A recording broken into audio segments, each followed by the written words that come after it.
ધ્યાન દોર્યું કે આ પાણીનો નિકાલ જ નથી થતો, આમાંથી કચરો તમે કાઢ્યો ના જો કેટલો બધો નીકળ્યો, ખાલી એકમાં જ આટલો નીકળે, સફાઈ થઈ જ નથી. સમાચારમાં આ લોકો કે ફ્રી મોન્સૂન કામ આ તૂટી જ નથી ને, આ વચ્ચેનો સ્લગ બી નીકળે. હા બાકી હા ખાલી આટલું છે ને, આટલામાં કેટલું બધું નીકળ્યું ઉપર હતું પેલું શાસ્ત્રી વાત સુધી. એટલે શું થતું શું હતું, આ જૂની વૈખાલી છે હયાત. હા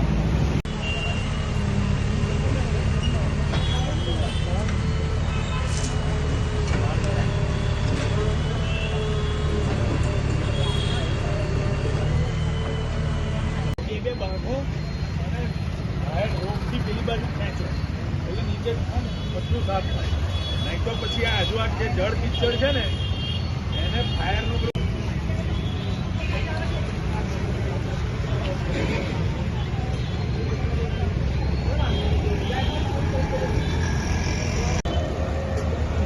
એવું આપણે પેલું કર્યું વૃંદાવન સુધી ઉમા 4 રસ્તાથી એક એ તો હયાત ભૂંગળા બધા જ કાઢીને નવા 900 ના કાઢ્યા અને પછી આ પરિવાર વાળું કર્યું ઉતરતું કે હવે આ 3-4 કલાકમાં ઉતરી જવું છે. આ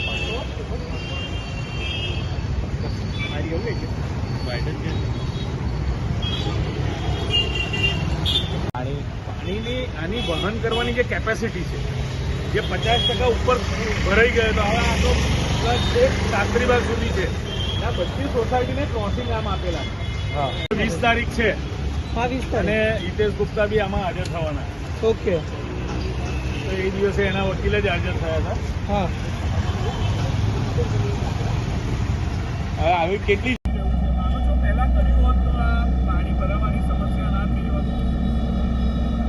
પાછલા વર્ષે આવેલો એટલે આજ વખતનું જે વરસાદનું જે પૂર આવ્યું 3 વખત, એના પરથી વોર્ડ વિસ્તારમાં ફરવાથી અમારા ધ્યાને આવ્યું કે જે વર્ષો જૂની વોર્ડમાં વરસાદી કાંસ છે જેના પર સ્લેબો છે, આરસીસીના સ્લેબ હોવાના કારણે એમાં વચ્ચેથી સફાઈ કોઈ જગ્યાએ થઈ નથી.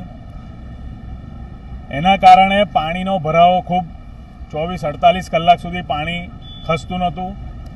એને સફાઈ કરવાની સૂચના આપવામાં આવી.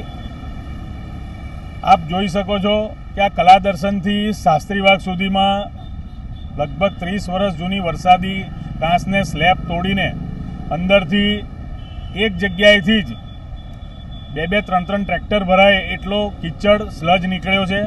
આવું 10થી 12 જગ્યાએ સ્લેબ તોડીને કિચડ કાઢવાનું કામ વોર્ડ 15માં શરૂ કર્યું છે.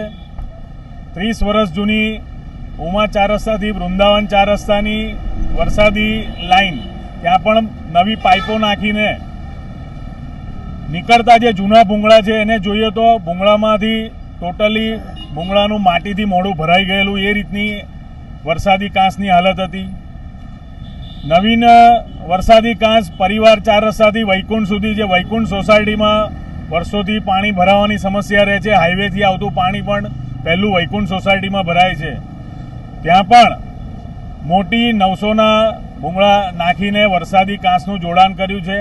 એટલે વોર્ડ વિસ્તારમાં જે સૌથી વર્ષો જૂની કાંસો છે એને હયાત ભૂંગળાને કાઢીને નવીન કાંસો નાખવાનું અને જે જૂના સ્લેબ છે એને તોડીને એમાંથી સફાઈની કામગીરી શરૂ કરી છે.